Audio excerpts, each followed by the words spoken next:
Meg, are we expecting others at this point? So I have heard from Kenny is out on vacation. Don Roberts is currently hosting a blood drive, and Rachel had a conflict today as well. So Kate Easter will join us when they're able to. They have another meeting right now that they are required to attend. So they will be on probably in a half hour or so. So at the moment, everyone is here that we were hoping to have here. All right, well, let's start with a round of introductions. And if you are comfortable with sharing your pronouns, we welcome that.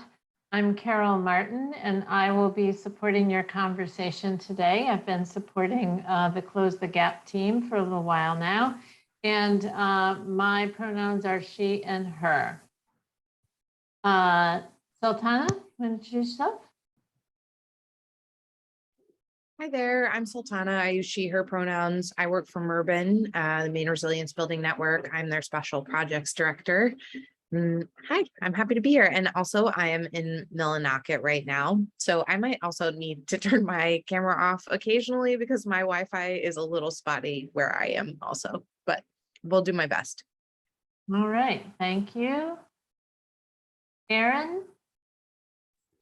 Hi, my name is Aaron. I use he, him, his pronouns. I work at the Maine CDC as the communications and outreach manager for our comprehensive suicide prevention grant. Thank you. Damien? Hello? Hello. Okay. Hi. My name is Damien Languel. I own a record store. I work at the local radio station. I'm involved in a lot of local youth activity. And I don't know. I'm just, yeah.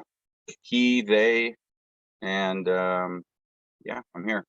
I don't know. All right. Well, yeah, we're glad you're here. Thank you, Damien. Brynne? Hi, I'm Brynne Wilcox. I work at ACAP under our Improving Outcomes for Youth grant, but I am also the host site supervisor for our G2O team. All right. All right. Well, let's, Meg, get you introduced, and then we will turn, Brynne, maybe I'll turn the floor over to you in terms of, you know, just sort of getting the group grounded and everything, whatever works best, right? Meg? Sure. Meg Hegman, Prevention Services Coordinator for ACAP, she, her, hers. And yeah, so Brynne, do you want to set the stage? I'll leave it to you two to sort that out. Sure. So I believe you all have spoken with our team before. Yes. Yes, although not everyone was here from our team, so it may be good to do introductions. Yeah, of course. Do you all want to introduce yourselves? Okay. All right. I'm Rebecca. I'm Allie. I'm Glenn. I'm Jamie. Okay, and they are our youth participants for our Gateway to Opportunity program. We are a host site. It is run through the Maine Youth Action Network and the Opportunity Alliance. And they have been conducting research and are now presenting their recommendations for their project with ACAP. I don't want to say too much because they have a really wonderful presentation and they do an excellent job at describing it. So whenever you all are ready, have at it. So I have the presentation and I will share, hopefully in a way that doesn't mess things up. We'll see.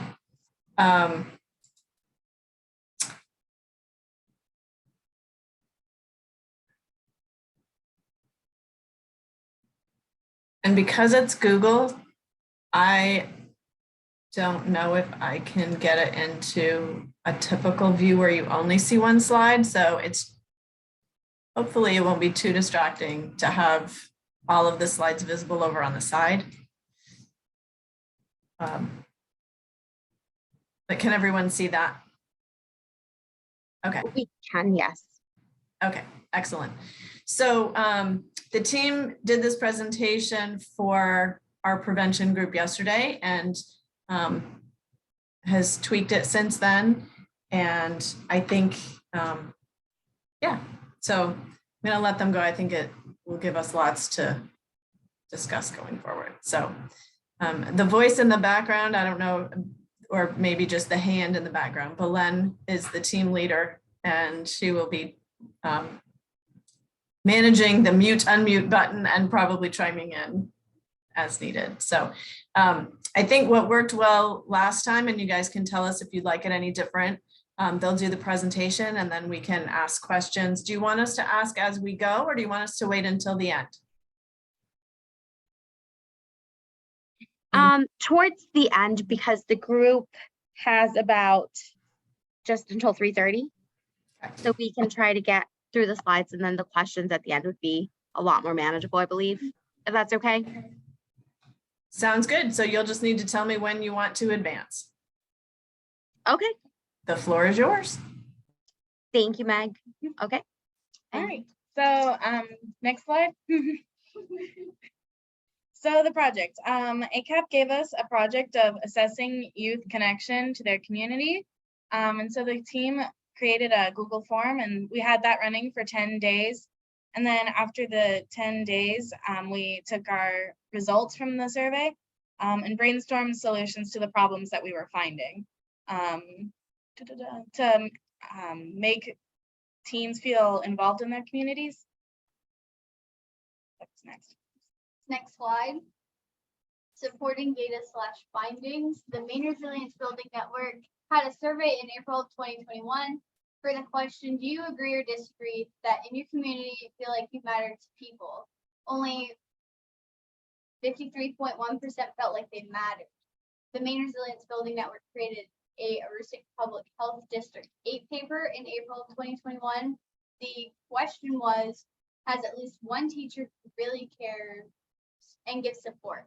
81% of high school students had one teacher that really cared to give support and only 80% statewide.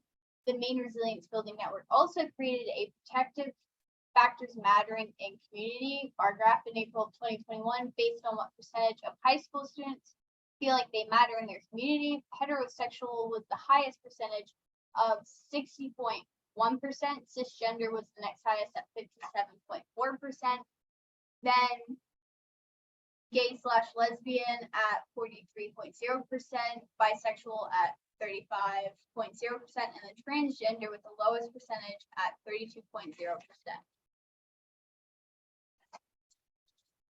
With our survey, we offered incentives to increase our audience, I guess is the word I'm looking for, maybe. With like out of all of our prizes, which were a Nintendo Switch Mario Kart bundle, Visa gift card, iPad, AirPods, gift card basket, a Dunkin' Tim Hortons, and McDonald's card. Our highest were Visa gift card at 49.5%, gift card basket at 27.5%, and iPad at 24.5%. Next slide. This is the towns that people were from that took our survey. The towns with the most people, or like the majority of people, were Presque Isle and Caribou, and then Limestone and Washburn had some of the least to take the survey. Sorry, Gwen, you need to speak up a little bit. Or yeah, just come close. Getting close. Thank you. Thank you. Everything? Yeah. Okay. So the towns that people were from that took our survey, Presque Isle and Caribou had the majority of people, and Limestone and Washburn had some of the least people to take our survey. Next slide, please. Okay, so as you can see, 67.7% of our audience were female. And then next slide. And out of the highest percentage of people that were taking it were 18 years old at 19.9% of our audience. Next slide. And then 62.1% of our audience was female, 29.3% were male, and then 3.4% were non-binary. Next. Yeah, okay. Unshockingly, 93.5% of our audience was white, because Maine is very white.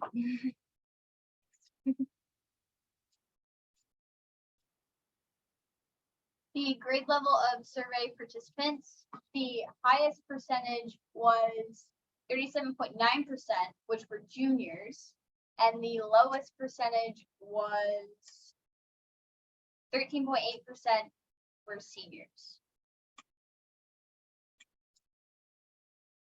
Hours spent in clubs/organizations outside of school, the highest percentage was 32.3%, and they spend 0 hours in clubs/organizations outside of school, and the lowest percentage was 1.6% who spend 11 or more hours. Do teachers care/give help based on the survey participants' answers? The highest percentage was 53.3% said sometimes, and the lowest percentage was 3.3%, and they said always. Do adults in school address conflict based on the survey participants' answers? The highest percentage was 45.2%, and they strongly agree, and the lowest percentage was 1.6%, and they disagree.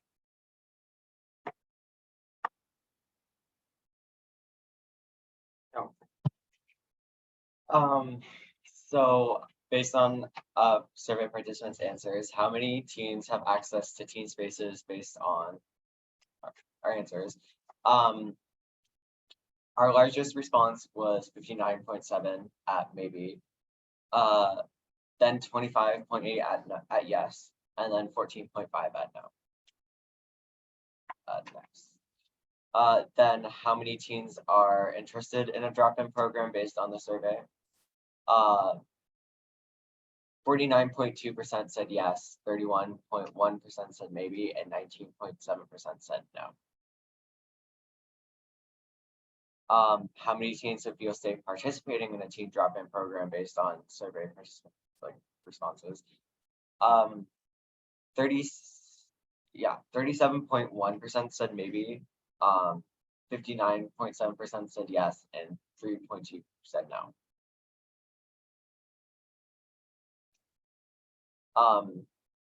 How often are teen spaces enforced? Teen spaces rules enforced fairly? With our answers, 45.2% said sometimes, 32.3% said often, 8.1% said always, 1.6% said never, and 12.9% said rarely. How often does your family give you love and support? Based on the survey, most participants said often with 40.3%, and then sometimes with 30.6%, always with 21%, and rarely with 8.1%.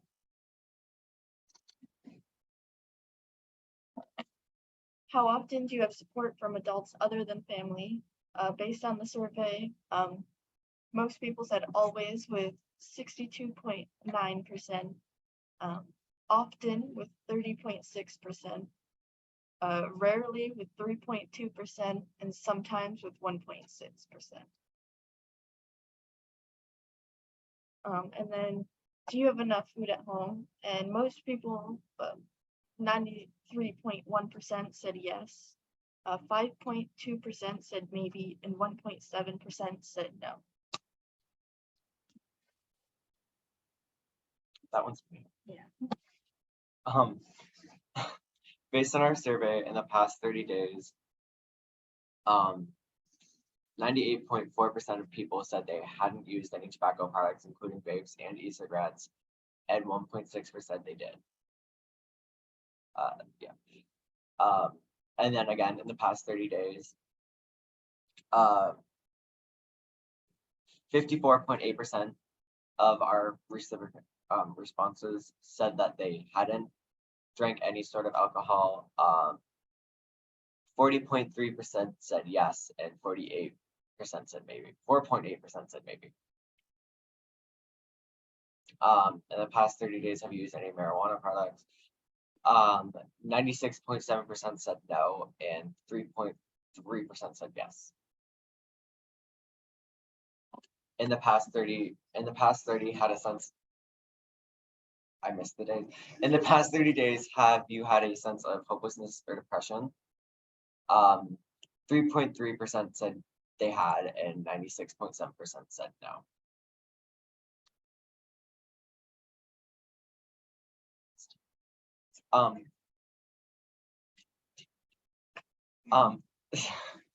And then based on that last question of whether they had feelings of hopelessness or depression in the past 30 days, we asked who they went to for help and who they like personally talked to about it.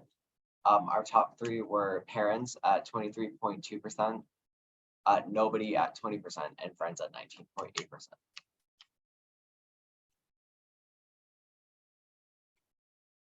And then finally, we have, do you feel like you matter in your community?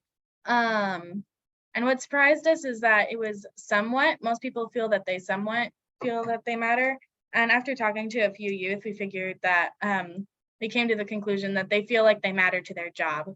So 37.1% said that they feel they do matter, and then 11.3% said that they don't feel they matter. Some youth input, jobs for youth, activities for youth, face-to-face interactions, and then advertisements, and then primary needs for youth, in-person connections, youth feel like they matter, and programs strictly for youth.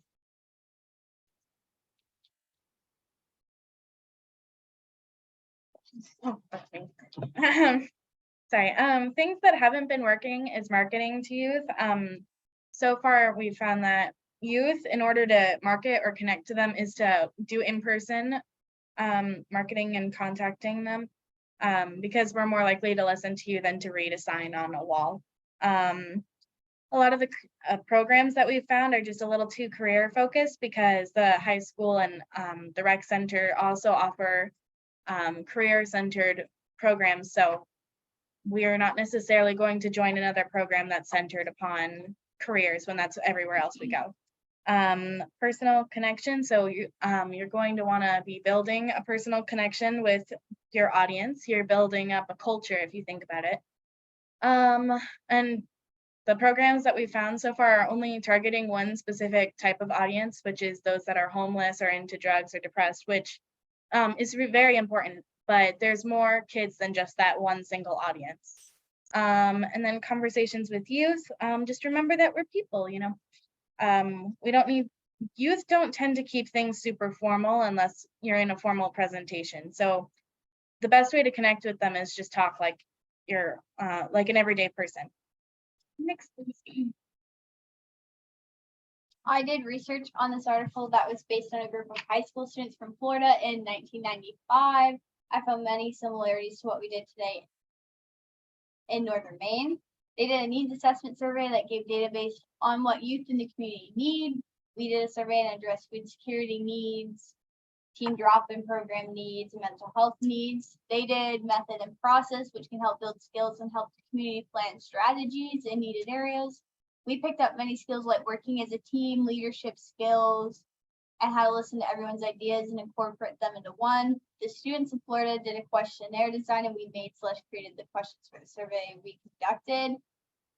They used materials throughout the survey. We also promoted our survey, but with in-person contact, and made a presence in social media, and there was many more up there.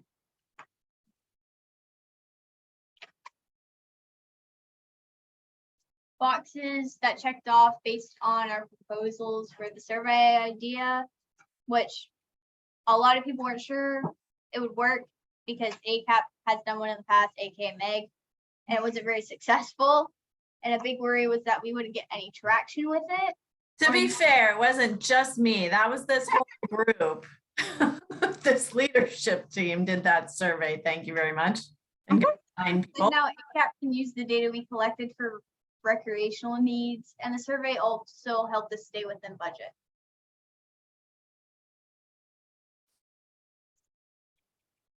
And then this is our proposal for like an idea, like we're proposing a youth drop-in center in the Heuristic Center Mall for teens and youth to go, and so they have a place to feel safe. So it would be like so it would have like games and lounge areas and study areas for teens to go. And yeah. The idea of the Operation Mall is to be able to create a space where teens are able to go, because right now all the teens in our area just walk around Walmart for hours. So maybe having a spot there would help. And then it would also help bring the community back, I think, because with teens being there, there'd finally be people at the mall. And so places may want to come back to the mall and, sell things. So that could help bring the community back to life. And we just brainstormed events for everyone that don't have to stay in Presque Isle. They can go to other like towns around the area to get everyone connected. And that those events wouldn't just be for youth, it would be for the entire community. Thank you.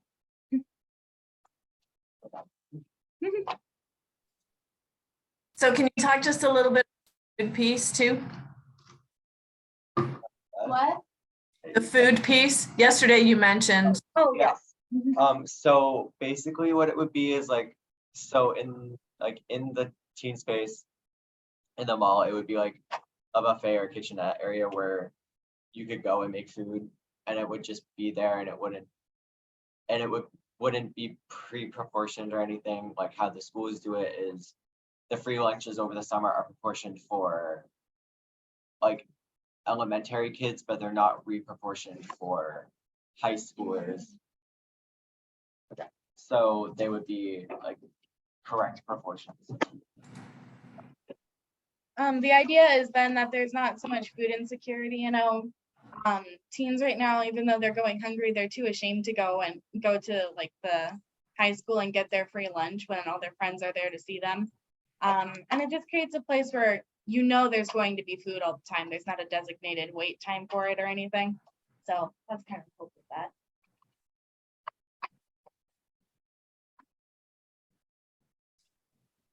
And we are open for questions.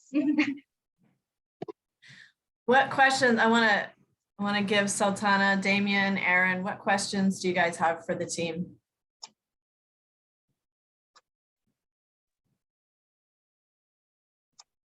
First, I just want to say, excuse me, I was putting it in my mouth as I took my camera off. I shouldn't have done that. I just want to say thank you for your presentation, and thank you for all the hard work that you did.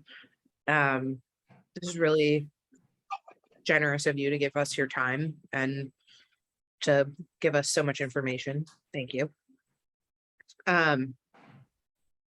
I'm like really curious about what you think about the data. Like, were you surprised by this? Like, did any of the answers that you got surprise you? Did they confirm things that you already thought? Like, did they upset you? What about this? Like, how do you feel about the data that you got? So for most of the data, I think it's pretty accurate, but when it comes to the drugs, the vaping, I think that people lied on that part, because here where we are, it's worse to do drugs than to drink alcohol. So I think I was surprised by how low the percentages were, but at the same time, it didn't shock me that people would lie right there. So anything else? Because I know based on my peers at Presque Isle High School, I know a lot of them do like smoke tobacco, drink alcohol, use marijuana. And I know that based on the information, a lot of them probably weren't truthful about it, just in case they would like get in trouble or.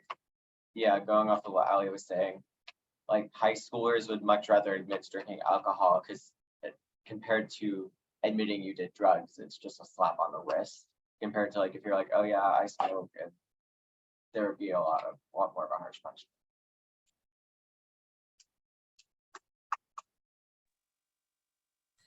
And so, oh, sorry, go ahead.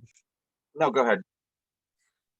So I work at the main CDC, and our marketing, I love that we are trying with our marketing, but it's not reaching teens in the way it should, right? And so I really appreciate y'all's feedback around like, yeah, we're not going to read something on the wall. Okay. So I think my question is, what would you all like to see from that point of view, I guess? I think it's more of not seeing it being posted, but more in person, like, hey, this is what we do, this is what we offer, like just talking to them face to face would help a lot better.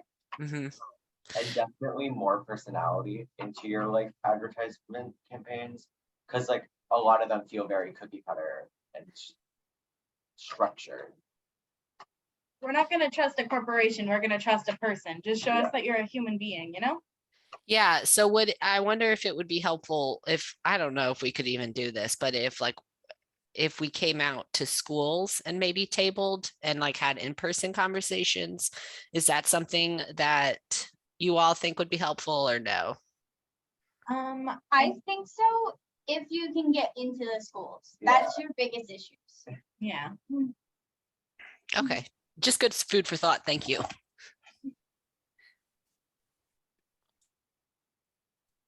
Damien, go ahead. The idea of something at the mall like that sounds great. I love that idea. I think that's fantastic. I wasn't sure exactly. So how did people answer these questions? And was it through the internet or was it in person? Was it something that was done privately, or was it like, oh, like I know this person and I'm asking them, and then is that why it possibly had an effect on some of the answers being kind of concealed? So in total, we had 103 responses, and it was all over, like all through an online questionnaire form, except for one paper copy that we got. Nice. So it wasn't like, oh, we're standing there so we would know what they were doing, what their answers were. It was all confidential and like it was confidential. But they did go in person. So a lot of their attraction was also, not only did they do flyers and just do like an internet doc for their survey, but they actually they contacted their own personal friends, networked within their network to, to get survey responses. And also we did like, I guess, grassroots or like actual networking during, what was the event? Rockin' on Riverside. That was it. Yeah. That was And the you only guys event. went to the Caribou. Yeah, and then we Museum. went places and put up flyers. Yeah, so there was a lot of The like, Holton we went to the Farms. library and we saw a couple of people. So there was a lot of like youth engagement, like personal youth engagement. They also had their network of friends, and ACAP did some Facebook posting.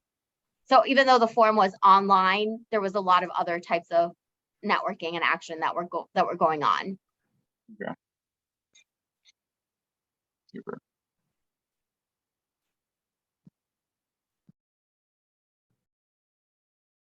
Other questions?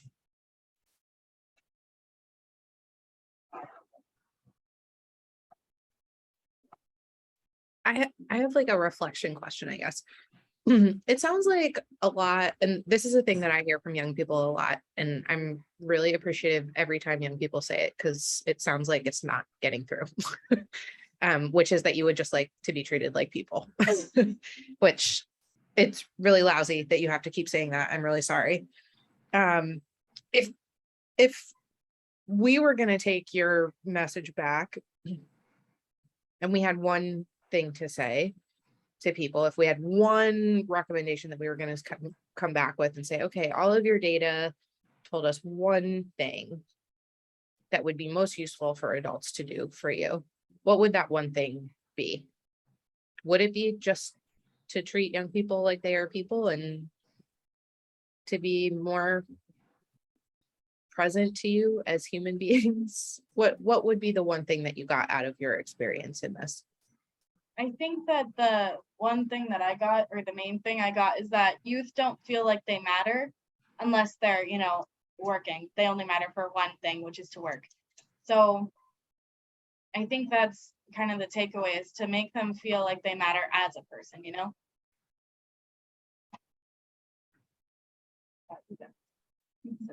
Same thing. Yeah, do the rest of you have thoughts you want to share? It was all the same Yeah. thing Becca said.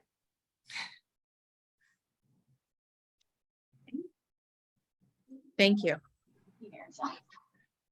I just, they're gonna have to go. I did just want to say, like, just backing up what Becca said, just working as a youth team leader this year and reflecting on that question, right? Like, what are the needs of youth in our community? Or like, what do they need for their career advancement? And all of this pressure that even as a facilitator, you get to like try to kind of affirm their existence in the workplace, or the existence in a organization, or even their existence in our community is a lot, because we don't have to, you know what I mean? We just have to be here present, and whatever we output and whatever we give, they are our future. So I think, like, when I see them and all their work, I see them, their personalities.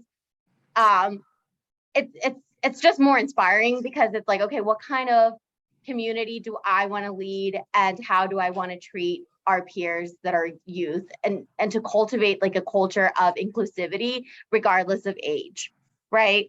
So I think, like, my main takeaway from this is just that regardless of their research or survey, I'm just glad that they had a safe space this year, that Meg and Brynne were able to provide that for them to come to work, have some financial sustainability this summer, to learn something along the way, and to share their experiences with us. And I just want to say, like, I'm thankful for that, and I'm just grateful to be able to be here for them, and for them to be here for me, and all of us just to share, information that we may not have otherwise. Thank you guys so very much. So tomorrow is their last day with this particular project. So they get to do the presentation one more time, and this time it will be to ACAP's executive leadership team. And so appreciate your time, and there will be ice cream cake tomorrow afternoon. So Thank you, Meg. Thank you, All right. Brynne. you bet. Bye, everyone. Great day. Merry Christmas. Happy New Year. So, Carol had warned me that she's having some connection issues. And I'm sorry it's such a small group today, but it has been recorded. A couple of pieces that I will share that I had talked with them about at different times. The food insecurity piece was really kind of difficult for them to get their hands around. In part because, though they got a little more than 100 responses, there's obviously still a lot of shortcomings in who they were able to reach and how they were able to reach them and all that kind of stuff. So, but when we talked about food insecurity, the dominant perception that they had was that accessing the resources that are available is hugely hindered by stigma. So the high school students, if they're taking a young sibling or neighbor to get the school lunch, then they might go. Even then, they're not likely to actually take the lunch, but they might at least be seen there, but they wouldn't be caught dead. In fact, one day they went to the high school during lunchtime in order to get surveys, and there wasn't a single student there that was 14 or older. And I could be wrong in this, but isn't there free lunch across Maine? Like, doesn't everyone just have free lunch? So how would they know that they're getting a free lunch? So during the summer, you have to go, right? So during the school year, lunch is free if you're in Okay, the cafeteria. But during the summer, okay, still is access, but you have to go to the school or one of the designated sites to get it. okay. That's where, like, they're just not gonna go. And it's the same, I think, with adults too, right? Like, I mean, think about all the adults who probably need to go and who it's wow. Yeah. So we did talk about, and that's, they had some more time yesterday. And so we had some deeper conversation around what that might look like. And Allie's comment about, so have some sort of a buffet sort of thing where there is access to food. It's always there. There is no income guideline around who gets to use this space or who gets access to this food. And it's just a part of what happens, I also had talked with them because some of the things that we had in our, as kind of strategies in our plan were the TikTok videos and the, cooking channel kind of stuff. And they loved that. They thought that could be a lot of fun. And so it wasn't, they felt the need to kind of filter from a whole lot of different ideas and suggestions into what's our primary 1 or 2 recommendations. But they also were pretty receptive to that idea of developing like a TikTok cooking thing. And I think they see a drop-in center as a place where that sort of engagement could happen. I really like the idea of that drop-in center because, right, as they were talking, they're like, teens just hang out at Walmart, and it's what we see here in Waterville too. Like, teens are just because they don't have anything else to do. And then it made me think, we really are heavy on the career. Like, I never realized that. Like, we're just like, okay, now you got to start preparing for your career, when these kids are just like, no, I just want to be a kid. Like, I don't need to do all that all the time. Right. Well, and let's not forget that is likely to get so much worse over the next few years, given how much money is being funneled into career development right now. Totally agree. Like, and that's really helpful feedback for us to be thinking about now as that money starts funding programming. Yeah. So one of the suggestions that they also had when we talked a little more about what that drop-in center would look like, well, for one thing, ACAP is looking to move to a facility on Main Street in Presque Isle, and it would have space for a drop-in center type thing. And so I said, well, what if we did it there? And Becca is extraordinarily diplomatic in the way she responds to things. She always starts with, well, it's not that that's a terrible idea. Yeah. Or you could try that. But their comments were, people are already going to the mall to drop off younger siblings to the activities that are at the mall. They just don't stay there because there's nothing for their age. So there's a dance academy there. There's a tumbling thing there. There's different things. So then they're going to Walmart and just wandering around. And they just really, plus there's more parking there, and they see the mall as a place that draws people not just from Presque Isle. So 2 of the students are from Caribou, 1 is from Presque Isle and 1 is from New Sweden. So they see the mall as being a regional draw you still have transportation issues, clearly, but more so than like a different down on Main Street kind of place. And then they also talked about like the management of it would need to be youth or near peer. Like basically, they don't want to feel like there's a babysitter. They don't want, you know, if it's going to be teen space. Damien? I was when they were reading off the research, and they were talking about at home if their needs were met when it came to food. I was surprised actually overall, like some of the research, but I was also surprised that it didn't go into, I mean, like food means different things for different people. And I'd be curious sure that maybe the fridge is stocked, but what are those meals? What are the weekly meals? The kitchen idea is, yeah, again, I still think it's a fantastic idea. Having an environment that's more loose, that's something that isn't, not that ACAP is like stuffy or something, but there's like a very specific theme when you go to ACAP, you know what I mean?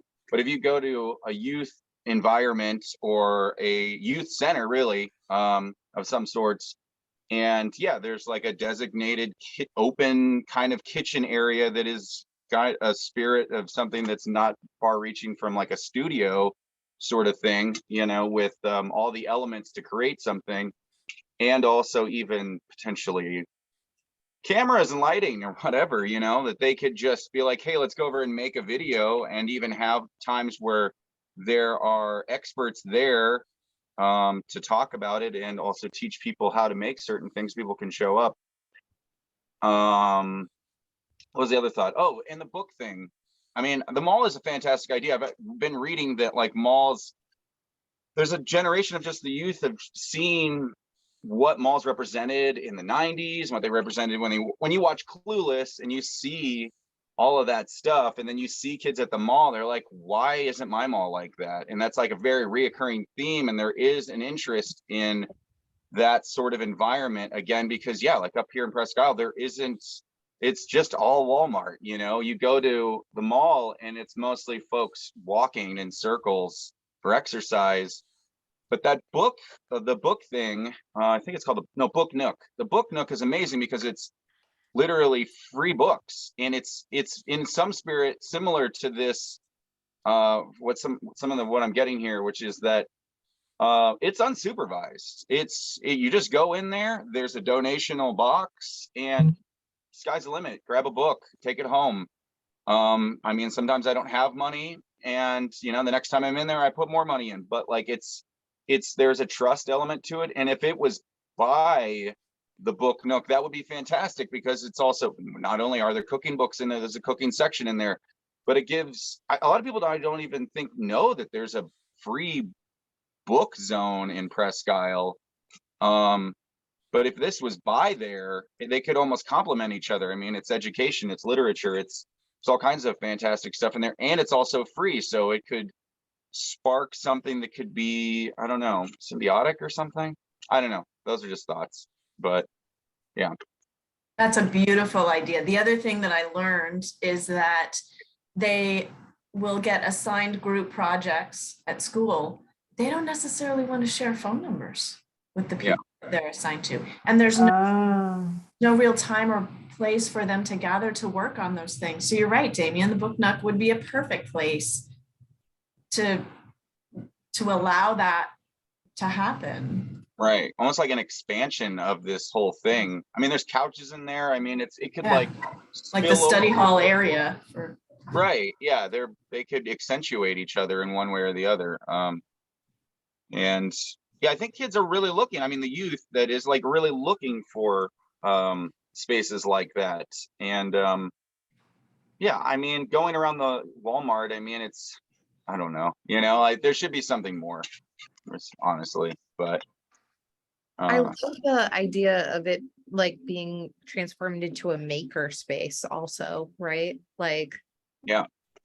What and it, like, even if that is a thing that young people want, like, regardless, like, that is a thing that they can choose for themselves, obviously, but like providing the opportunity for them to be making and creating in a space that is theirs also feels like such a gift.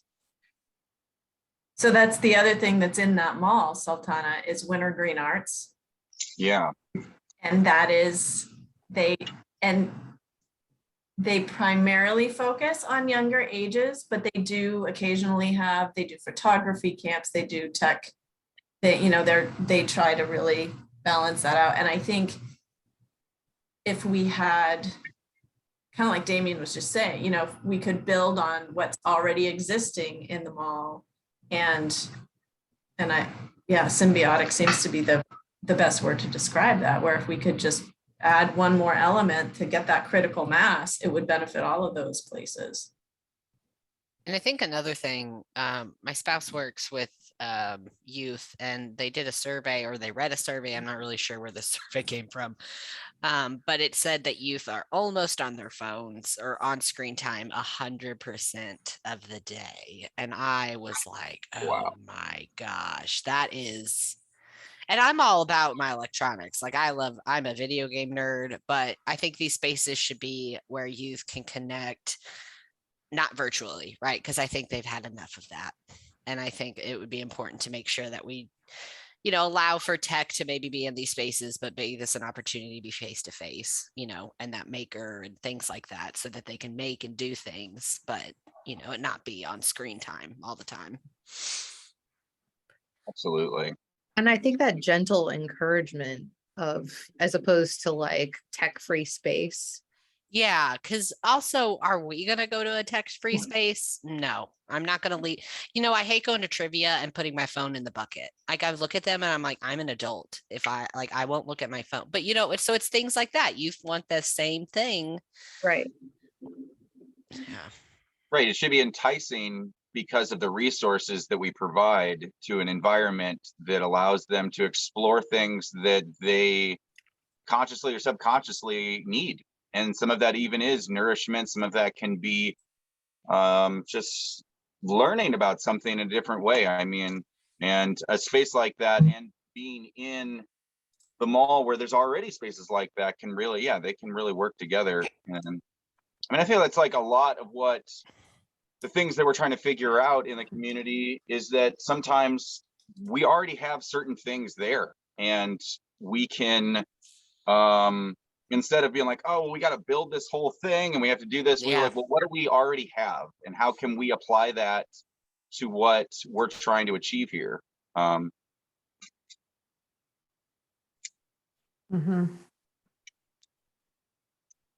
Yeah, the mall's a great idea for that. That's fantastic.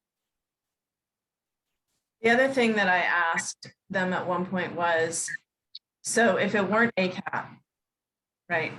If it weren't to ACAP to create this, what organizations or who would you look to? Who would you have conversations with? And they really couldn't think of anyone. And I guess I could attribute that to a few different things. These students are not the ones who hang at the rec center. There are some students who do that, but they really feel like the other thing they reflected on at different points was, to feel like you matter in the school, you have to play sports. And I asked, one of the data points that they asked was, how many hours do you spend a week, with other clubs or organizations and that sort of thing? And the vast majority was 0 to 1 hour. And I said, why is that? And they said, because there isn't anything other than sports. Athletics are the only thing that continued. And even that was in a limited sense during COVID, but everything else shut down. So. That's tragic. Yeah. Yeah, because I think about when I was a youth, and Lord have mercy, I tried to be in sports. It was so bad. The other interesting reflection they had was that within the sports world, you can't just play to have fun. No, it has to always be Right. a contest. It's Yeah. insane. Yeah, and they said it's the parents and the coaches that You have always have to be the are best. intense on perpetuating these rivalries, the whole Caribou Prescott thing. They're like, we don't care, we just want to play. But Exactly. because the adults are all caught up in this stupid rivalry thing. They're like, we don't care. Wow. Culture Wow. pushes that so hard. I mean, most shows on TV are all just competitions, cooking competitions and like creative competitions. It's like there isn't just this, it's always has to be to get first place in something. And it's frustrating. I'll even go on the video game side. Like that's all it is in video games too, Yeah. right? Like Yeah. it's just it's everything. It's ingrained in us, Yeah. It's ingrained in our work, in our yeah. It's Yeah. just- I want to let you know, just to give you some hope, that I played a board game a couple of weeks ago that was a collaborative effort to build the world's best bird sanctuary. So you're welcome. It's There is amazing. hope. It's there. Yeah. Board games is fantastic. I mean, honestly, I think about board games a lot as a way of bringing different ages and like generations together, something like that. It's always a great way of doing that,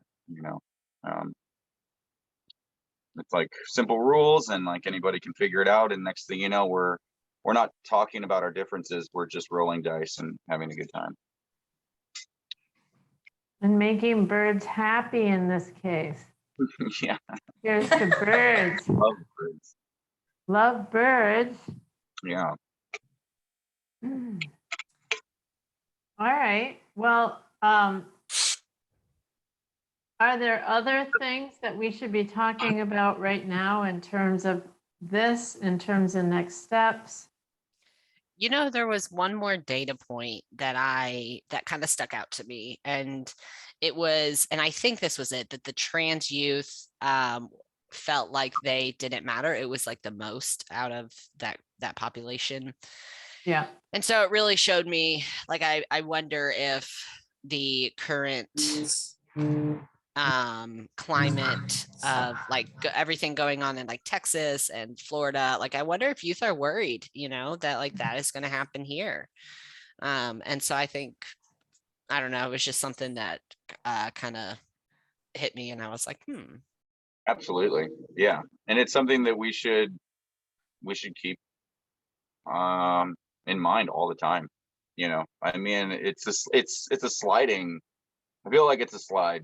It's not even just steps. It's like a little bit, and the next thing you know, it just kind of takes away. And then all of a sudden, people feel cornered. People feel they've returned to the shadows of like expression. They're not able to really express who they are, and it's really unfortunate because it's just I really think we should be doing more LGBTQ outreach in general, and just being like, you matter. Like, because I think we want to like reiterate to youth that like, we're going to try to like keep these bad policies out of Maine, but so I don't know. It just really, and it just frustrates me that the youth are having to go through all this, because I think of how it's taken a toll on like adults, imagine youth. So just FYI, Erin, we do, one of the other things that I am involved in, Pride Aroostook. So ACAP is the financial sponsor for Pride Aroostook.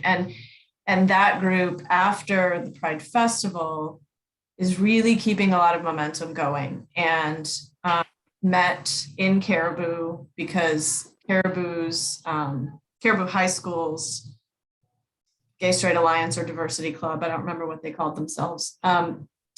The person who had been that advisor lost their position due to funding cuts. And so Pride Aroostook met in that area, and we're going to be holding an event in October in cooperation with that group, the group of young people. Pride Aroostook is supporting them in holding an event at the Caribou Rec Center so that it's off school property, but will be engaging and encouraging their ongoing activity. And then there's also Sage is having a picnic this weekend in Presque Isle at Manna Lake Park. So those efforts are definitely starting. They've also talked about, I feel like maybe that was mentioned here at some point, downtown Caribou. Carl has purchased the building, which is an acronym for something I can't remember, ends with rural. But there was some conversation about that being available space. What's interesting to me from this particular group is that they kind of have a running joke about the pronouns. They don't like using them. Oh, they don't like use. What do you mean? They think, and full disclosure, not everyone on the team is straight cisgender. And yet, when we introduce ourselves and say, you know, use your pronouns or tell us what your pronouns are, they hate that. They think it's in your face. I did wonder, they didn't give their pronouns, and I didn't know if they just didn't or if it was. That's interesting. And when we talked about how, you know, what does having a safe space at the mall mean? What does that look like? Yeah. They were pretty clear that they don't want,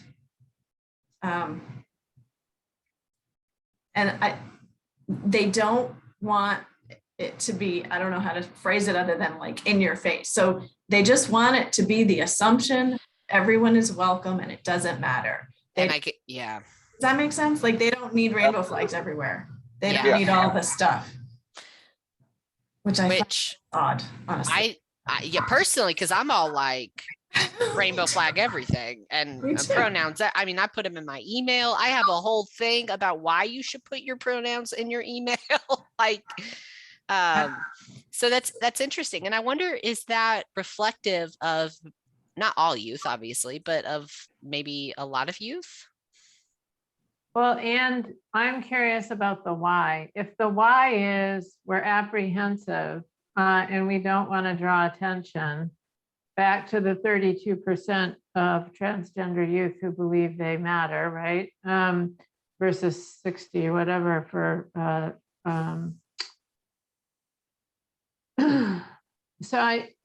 if it's that, then it's one thing. If it's like you're just drawing attention to difference in a way that isn't how we live, that's a very different why.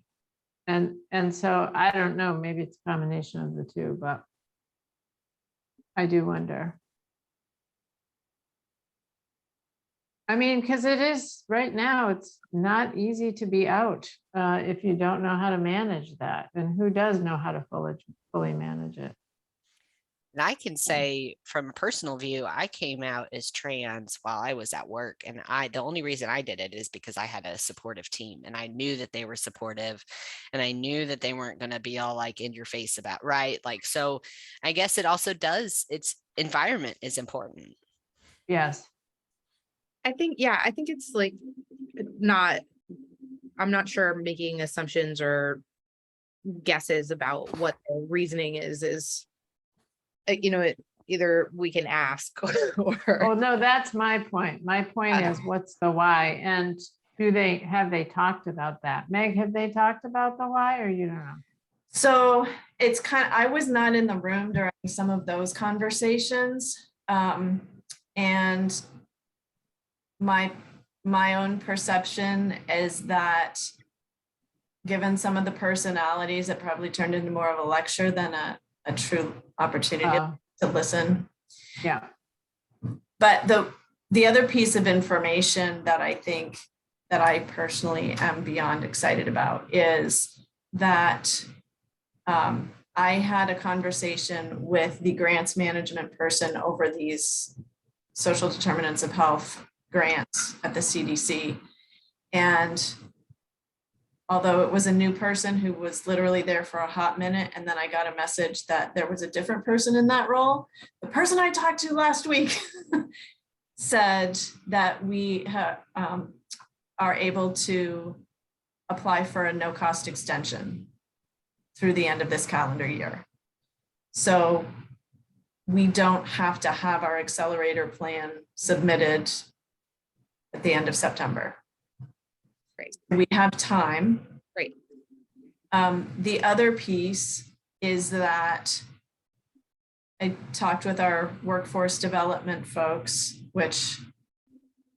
and I will say they heard loud and clear from this group this morning that if you only value us for our work, like that's not helpful. This group has been really amazingly confident in expressing things in a diplomatic way, such that it can be heard. That said, I am confident that we will be able to hire at least one, potentially more than one of these young people to continue on, to probe deeper into these questions of why, to further the research and the conversations, and then to help us plan or maybe even implement the strategies that we come up with. That's cool.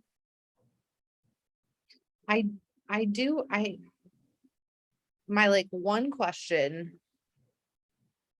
about this and their response to feeling like worker bees in the machine.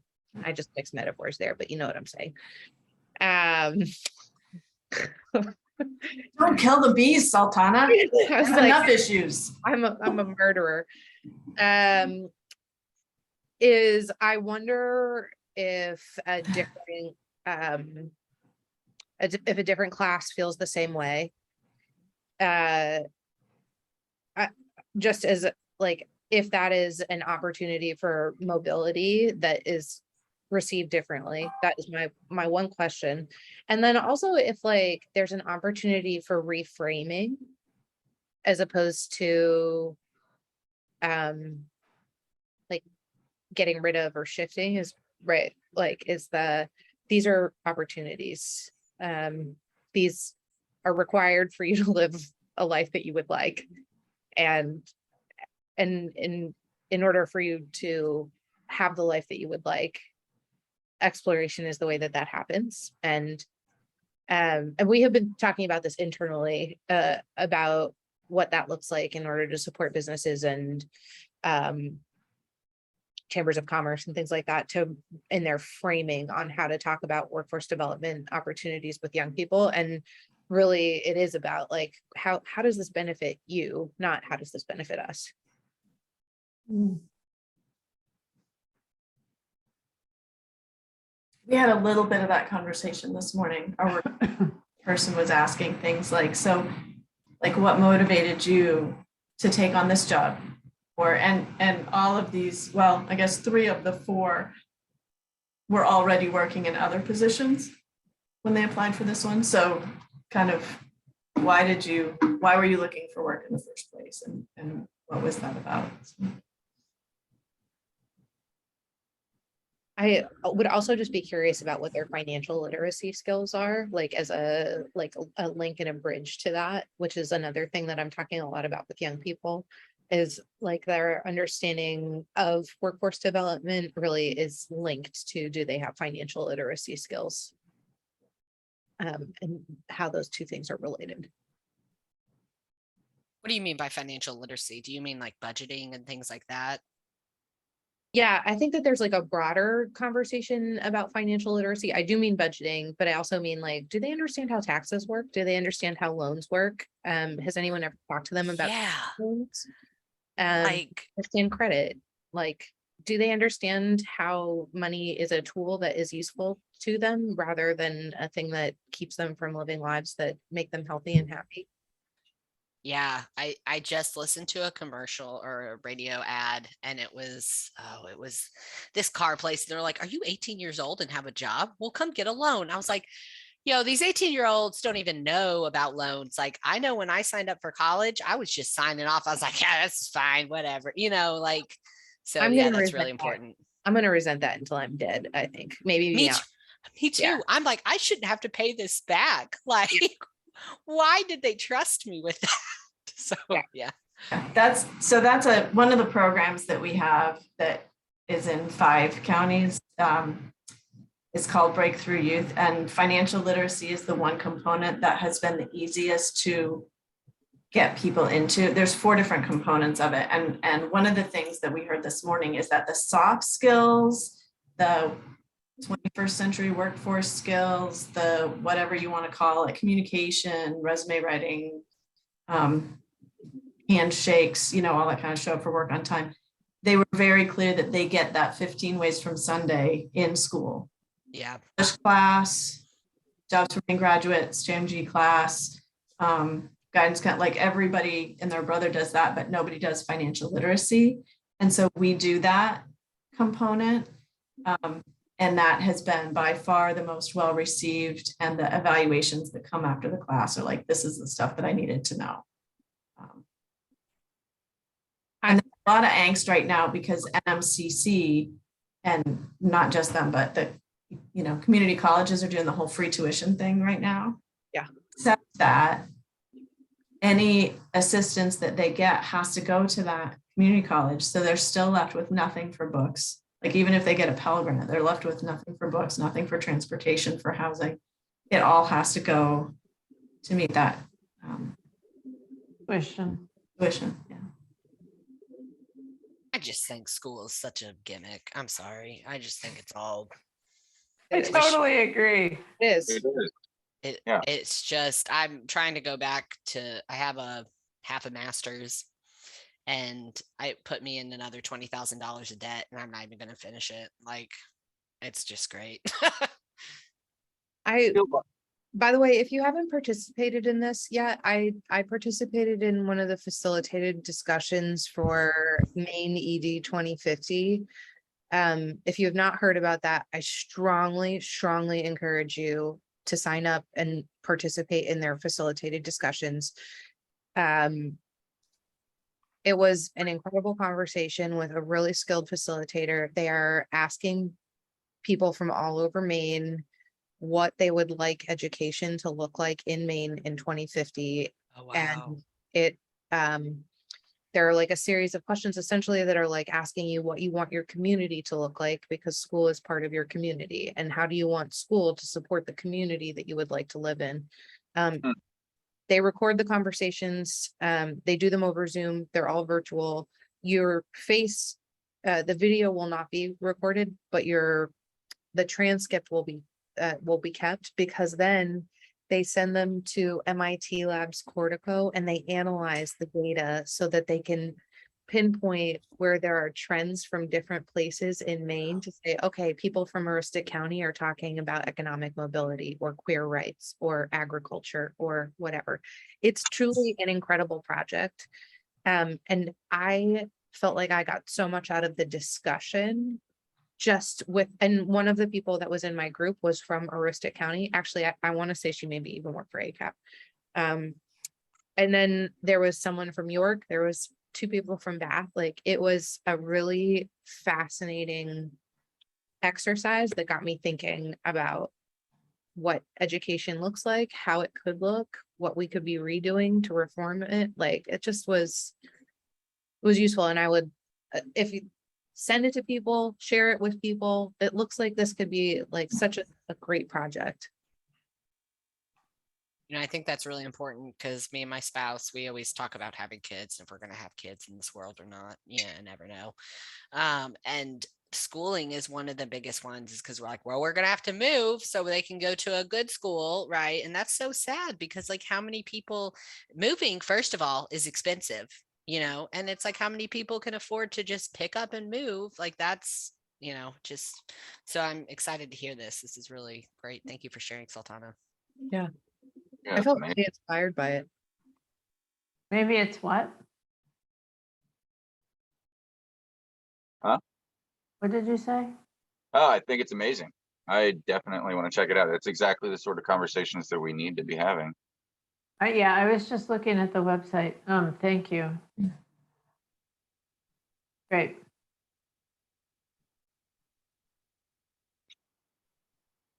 Okay.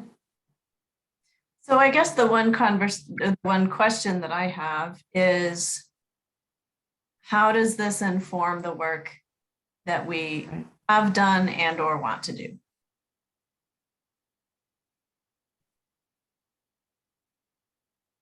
Do we have our plan already? Did they just tell us what they wanted and that's our recommendation? Well, I think that's a fair question. Or to what extent do you incorporate? Like how, to what extent? Yeah. Or how to go about that? How to make sure you know who's, if any other entities sort of absorbing some of the work. You know what I mean?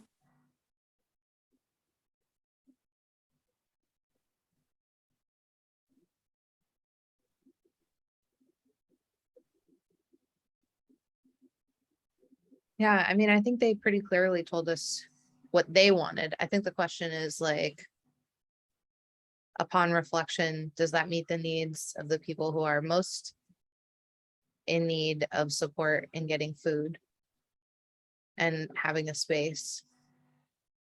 And does it really meet the transportation need? That's the one thing that I'm like, oof.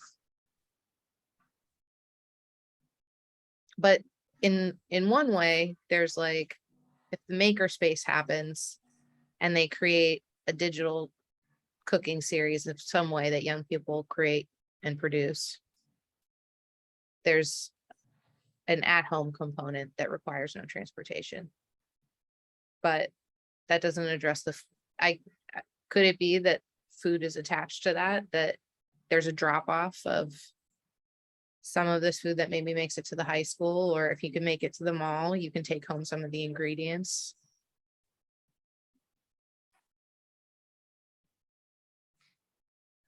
One of our yesterday asked about, this would obviously be a central heuristic location. So what about St. John Valley? What about Southern Heuristic? And their response was they saw it as a pilot project that would have the potential to then be replicated in other communities, in other areas. And the other piece that we talked some about is, though these spaces, I think there's a lot of potential for these to be true community partnerships. I mean, if kids are hanging out at Walmart and we know they're getting in trouble because they're getting kicked out for shooting employees with Nerf guns, Walmart, throw us a bone and be a sponsor for this space, right? We'll keep them out of here. Yeah, Right. Yeah. I mean, that's an impetus. Yeah, pay for it in shoplifting alone. exactly. So there's that. And the other piece is that ACAP has plans for a mobile service unit that we don't know exactly what it's going to be yet, but one of the members of my team is adamant that it's going to be co-opted by prevention for teen-focused activities. And so the thought is, if we have a drop-in center that is in Presque Isle, and then we have this mobile unit that also has either a kitchen and or some aspect of providing food, that we do Mapleton Mondays or, Easton Thursdays or whatever, so that whether it's once a week, every other week, whatever, we're on a schedule, and that space in this mobile way goes into communities that are smaller to provide some amount of support. And that the young people thought that was pretty doable, that would also be helpful to students in those communities. Again, only one of them is from a smaller community, from New Sweden, but their first reaction was positive. Kind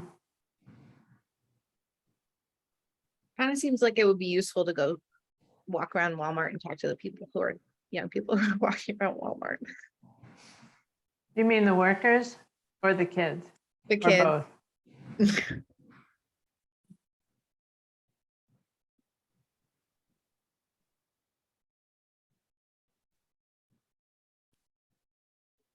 definitely having multiple spaces makes a lot of sense. I mean, some folks won't leave their town, not even just transportation wise, but just they've got their needs, met within the town that they're in.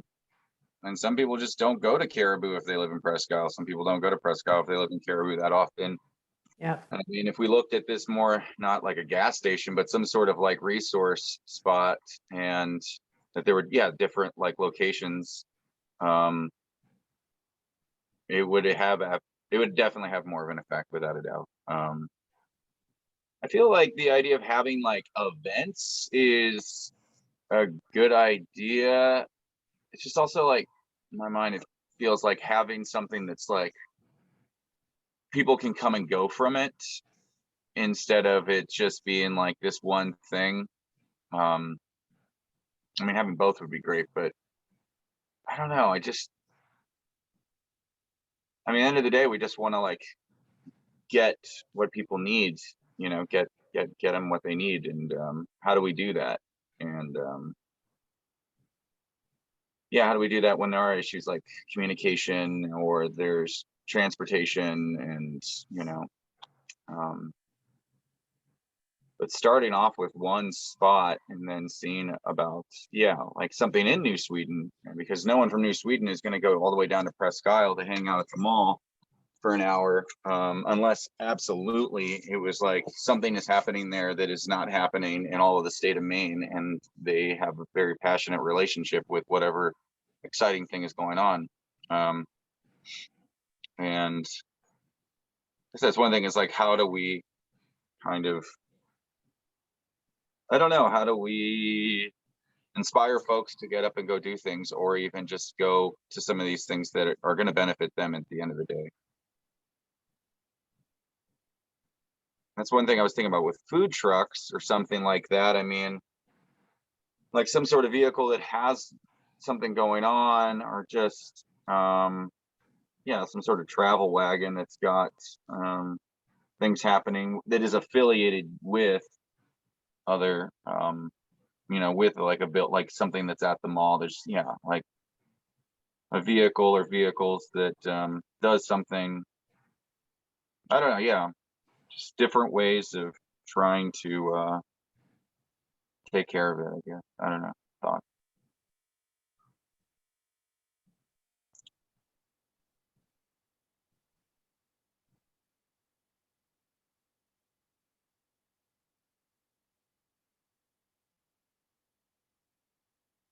So I'm hearing the case sort of for both, right? Yeah. What does it look like to pilot two things?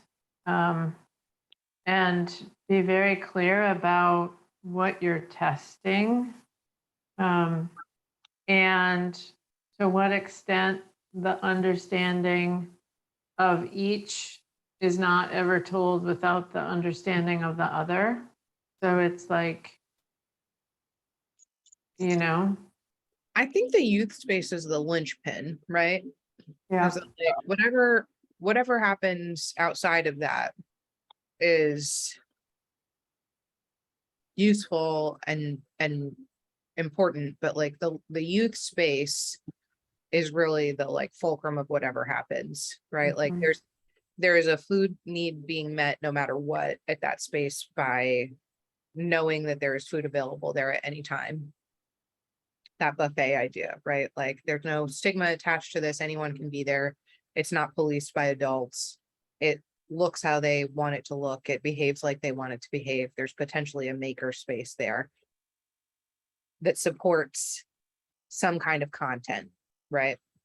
So there's one space. Now, if it got more complicated and young people were willing to do this, and maybe this is part of why the space gets maintained as it is, right? There's a trade-off that the space exists because young people do something to make the space exist. They invest in the space. And so there's a price for the space. They invest in order to keep it, which gives them buy-in to the space.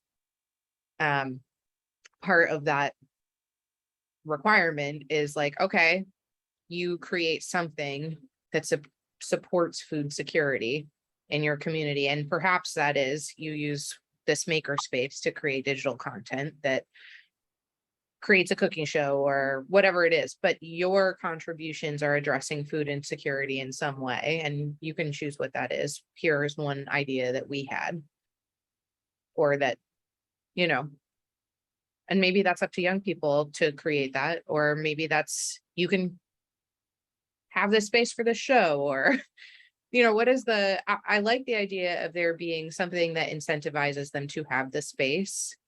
This is not just, right, like, there is purpose in your value of this space. It belongs to you, and that you have blood, sweat, and tears tied to it. I mean, if we can get, I mean, the way I see it is like, we have a kitchen sort of area in there, and if there's like a video that pops off that's coming from the mall, I mean, everyone's gonna stop by. They're gonna, like, everyone's gonna rubberneck that place. Grandma's gonna be like, she's gonna hear about it, and she's gonna go out there. Next thing you know, grandma's, got some old recipes that she's throwing on the table. And I mean, I think it just really takes one spark to kind of ignite enthusiasm that people want, and everybody wants, right? And yeah, that space is absolutely that is the point of the beginning of something. I think that they're really on to something at being at the mall. So but I definitely think that it can expand without a doubt. And yeah, I mean, if there's just any way that it can go into that territory of like enthusiastic response because of something that is like, I honestly think that just something being internet related and viral and something that people can just, again, like what TikTok does, it's entertainment and education, and it's like really quick, but it's also when it's local like that, there's a pride in it. And there's also, if it's in an environment that says that, hey, you can go down there and do the same exact thing, then people will. I just think people absolutely will. And if there's in there and there's like refrigerators and there's food in there and there's various things that can entertain them, and there's not anyone watching it, it's like they'll be like, well, this is great, we can just do what we want here.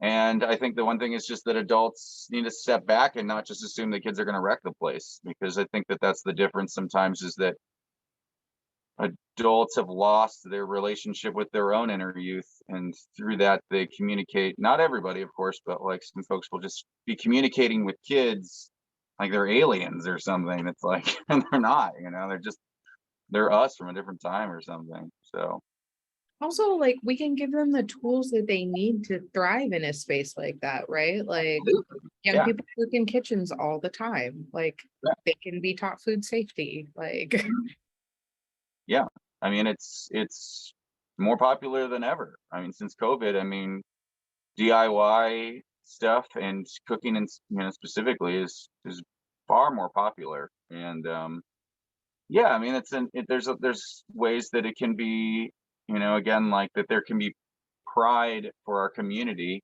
that I think is also, I think that lacks a lot. I feel like there's sometimes, I mean, I'm not to say that it doesn't exist, but that there's sometimes people overestimate the beautiful things that we have up here. And some folks just see what's going on the internet and we're like, well, that's not present in my community, so my community doesn't have what it needs to be, some. But and I think that something like that could bring that out. I mean, there's all kinds of, I mean, you go to the thrift stores, I mean, there's all kinds of really classic, like I find like Washburn cookbooks, and I'm just like, this is amazing. We could just start, actually taking some of these recipes and applying it. And yeah, it can be expansive, I guess, is what I'm just getting at. And very exciting and fun for everybody. You need to bring that Sesame Street is what we need. We need that Sesame Street spirit. That's what I'm saying. I'm putting celery in my Jell-O, Damien. I don't care what the old lady cookbook says. Yeah, go for it. Yeah. Do what you got to do. Celery or not in the Jell-O, there's always room for it, I guess. But will there be marshmallows? Oh, yeah. Yeah. Well, Sure. What do y'all put in your jello? I'm just saying. I'm from the Midwest. Like that's where Apple. my family is from. It's you put whatever you want in the jello. Yeah. Ooh, we don't eat jello in the South, I guess. I don't know. And I had a question. Is this all like, is there funding to do any of this, or is this just all like, so this is just an idea right now? Yeah, so the funding to implement has not been allocated. But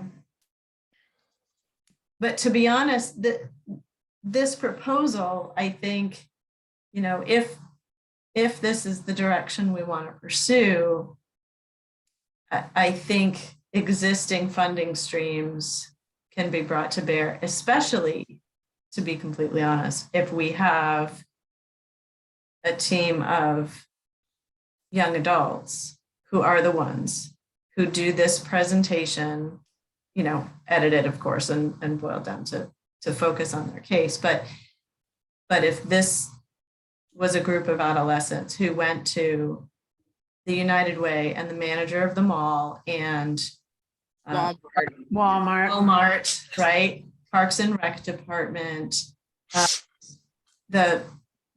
just a variety of resources. local service clubs. Yeah, Rotary and. exactly. I think they would be able to garner enough support to make it happen which would make it a lot more sustainable, right? So it's not just reliant on one grant source that could be cut. I know that the That mall might make it. Sorry, go ahead, Damien.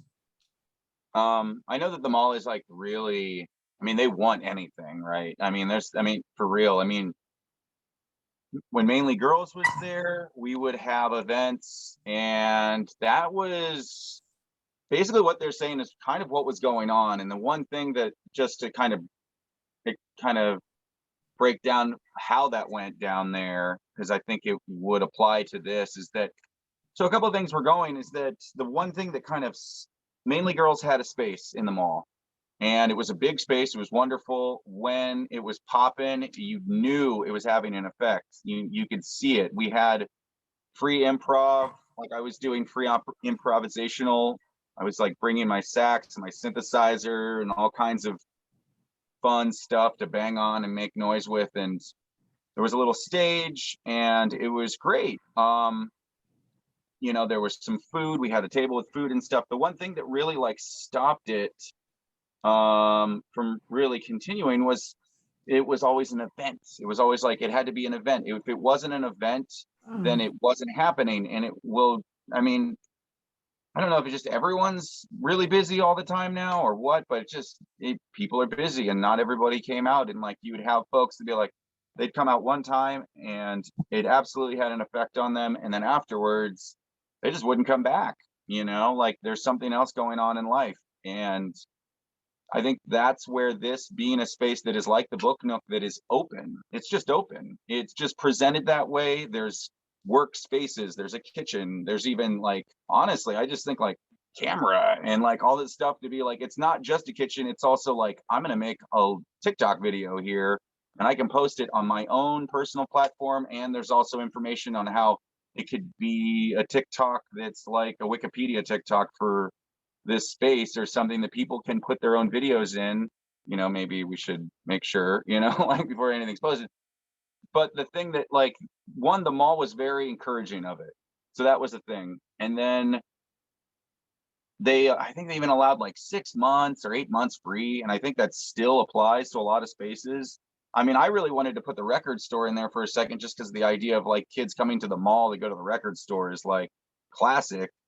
And that's really, the big focus with the record store. But it's also, I don't know, it's hard to get folks to go to the mall sometimes. But if you just have a space open and they can just come and go from it, I go to the Book Nook when I'm in Presque Isle pretty frequently. And I don't need to worry about hours. I don't need to worry about how much money I have in my pocket. I can just, it's a thing that is guaranteed. I can go, I can acquire something. It doesn't have anything to do with capitalism. It's just totally like, and it's educational and it's fulfilling. I can grab a book. I mean, I grabbed this amazing poetry book the other day there. I was like, this poetry is changing my life, you know? And it's like, it was just at the book nook at the mall. I mean, if this space could like apply that same thing while at the same time, like being open regularly, and at the same time, still we have events and even potentially something that people could have suggestions for, like suggestion box. Goodness gracious, don't we all love suggestion boxes? But like, you know, or some sort of schedule that people could schedule in something to do there with things that are there, or even apply for like, hey, like, is there any way that we could ask for this resource for this workspace within this, you know, thing. I really do think that it could be really effective in a way, because yeah, I don't know, that's it.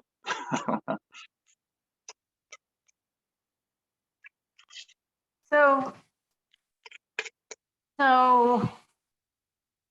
where do we go from here? Like, what's the next thing? I don't know if it's inside ACAP. I don't know if it's back to youth. As I'm listening, sort of like, and you know, obviously this grant and the timing and all of that, how to sort of think about next steps in, and we're obviously missing voices today that may have thoughts. So how to not lose their great input, and, you know, and yeah, like what can we imagine the next 3 steps include? And who's going to be responsible for giving them a 2-minute recap of today? Because it's not going to be me. I just want to say that. We're going to make them watch the recording. Right. Maybe not. Just continue the conversation, and you know, I think that's the way. an outline of the potential ideas that we've discussed would be really useful. Of what young people suggested would also be really useful. I think that really prioritizing young people's suggestions and comments from their research and from their presentation today feels really important to me. I'm just like, I feel so grateful at how direct they were. That felt impactful in a way that I'm very appreciative of. Always. Yeah. And when you say that, not the last part, I get the gratitude, are you imagining that we could use the outline, the combination of them and this, to launch into the next conversation in September? Yeah, maybe just to like have something to look at that informs whomever was not able to attend, and kind of like synthesizes whatever we've discussed and gives us a path forward for, here are options, let's make decisions, and then see what that at least gives us one step next. Yeah. Well, and it also makes room for their voices, right? To add. So yeah. How do others feel about that? Sounds good. I'm happy to put that together, and you know, I have contact information for the team, so maybe kind of float a draft by them so that they can keep me honest to what they are actually thinking. I think that's very respectful. And Meg, I'm also happy to look at it after they've had a chance to look at it to see if I remember anything that was mentioned and may have been captured too. Great.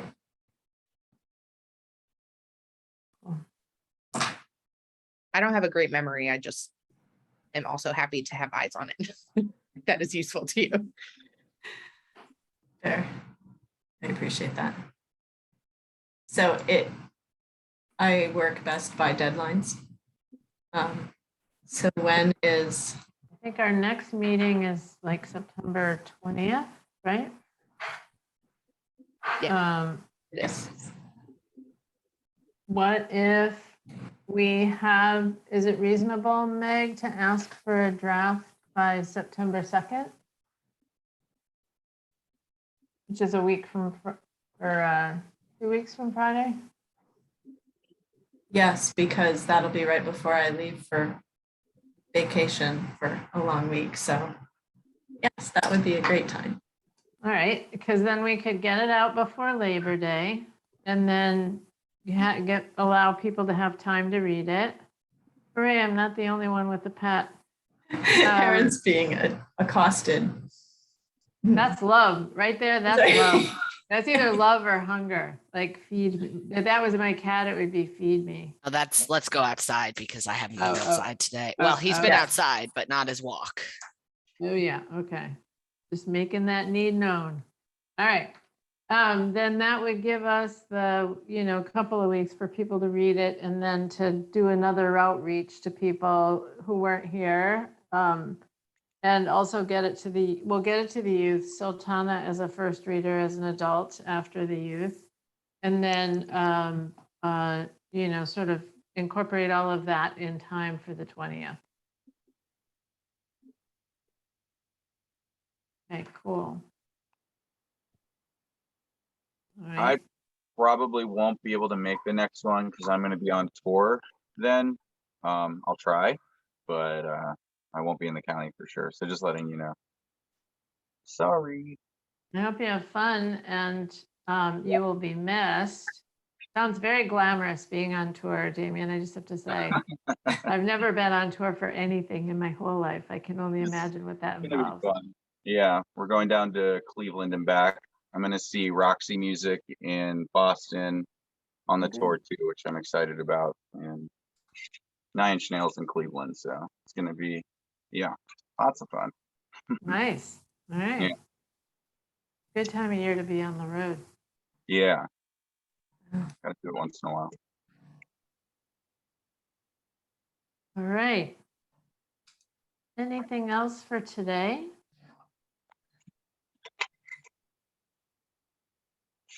Thank you, everyone. Thank Nice you. to see you. Thank you.